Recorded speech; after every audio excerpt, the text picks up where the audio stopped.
ഇവരെ ഞാൻ എവിടെയോ എന്റെ തോന്നലാവാം. എന്നാലും അതല്ലല്ലോ, എവിടെയോ വെച്ച കണ്ട പരിചയമുണ്ട്. ചിലപ്പോ തോന്നും നീ ഒരു കോമാളിയാന്ന്, ചിലപ്പോ തോന്നും നീ വലിയൊരാളാന്ന്. ഓഹോ, സത്യത്തില് നീ ആരാ? ഇതുപോലത്തെ വണ്ടി നീ ഓടിച്ചിട്ടുണ്ടോടാ? വാതർന്ന് പറയടാ. എടാ താടിക്കാരൻ നിന്നോടാ ചോദിച്ചത്. എടാ ഊമയാണെങ്കിൽ വാതർന്ന്. ഓ യമഹയായിരുന്ന, ഞാൻ വിചാരിച്ച സ്രാവിനെ തലക്കൊന്നുണ്ടോ വന്ന്. ഈശ്വരാ, ഇതെന്താ തടാകോ?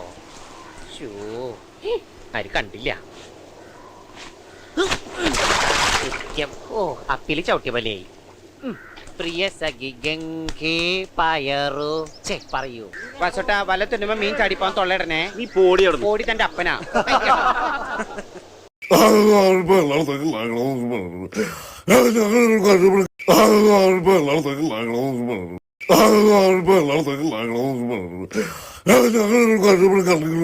നീ എന്തൊക്കെ ഉണ്ടായി പറയണ പന്നി?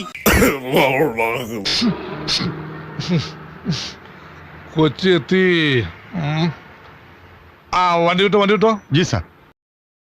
സ്കൂളിൽ പഠിക്കുമ്പോ ഡാൻസിനും പാട്ടിനും ഒക്കെ ഞാൻ മിടുക്കിയായിരുന്നു. സമൂഹ ഗാനം വരെ ഞാൻ ഒറ്റയ്ക്ക് പാടിയിട്ടുണ്ട്. അന്ന് എന്നെ സിനിമയിൽ അഭിനയിക്കാൻ വിളിച്ചതാ. അന്ന് ഇതുപോലെ തടിയൊന്നും ഇല്ലായിരുന്നു. സീലിംഗ് ബ്യൂട്ടി എന്നാ അന്ന് എന്നെ എല്ലാരും വിളിച്ചിരുന്നത്. താഴ്ത്തുനിന്ന് എല്ലാരും പറഞ്ഞ അങ്ങോട്ട് കേരളാണ്. കൗതുക ലേശം കൂടുതലാണ്. എവിടുന്ന് വരുന്നടാ? ഇന്നത്തോടെ അവന്റെ ശല്യം അങ്ങ് തീരുമെന്ന് വിചാരിച്ചാ, അതിനു പകരം അവനങ്ങ് ഷൈൻ ചെയ്തു. അയ്യോ, കരയില്ലടാ. അപ്പൊ എല്ലാം പറഞ്ഞ പോലെ